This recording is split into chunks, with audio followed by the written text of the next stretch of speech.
The deadline to fill out the census is abruptly cut short, sending New York City Census workers scrambling. Originally, Americans had until the end of the month, but a new Supreme Court decision cuts off this count by Friday morning. CBS 2's Lisa Rozner has the details.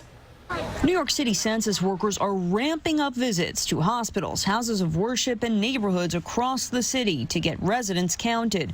The deadline had been extended to October 31st due to the pandemic, but Tuesday it was bumped up to the 15th after the Supreme Court sided with the Trump administration.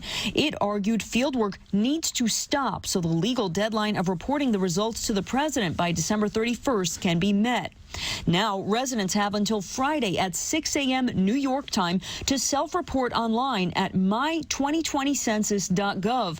But the deadline is tomorrow for other methods. If you are mailing your form, that has to be postmarked by tomorrow. So that needs to go into a mailbox or to the post office before collection time tomorrow. And if you want to phone it in, pretty much you should phone before, say, about 10 p.m. tomorrow. The process is usually nonpartisan, but a presidential memo calls for it to exclude unauthorized immigrants.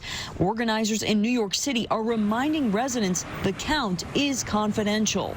This is literally about counting the number of people that are residing in the city of New York. We aren't talking about immigration issues, and that is not on the table. The numbers collected once a decade determine how many federal lawmakers an area has and billions of dollars in funding for things like schools, hospitals, and senior programs. The United Way says all communities in New York City are currently undercounted. The city has invested $40 million on outreach.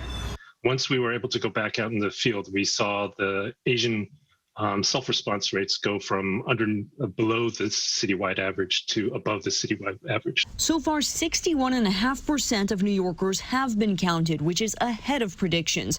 But it's still about 5 points behind the national average, and the clock is ticking. Lisa Rozner, CBS 2 News.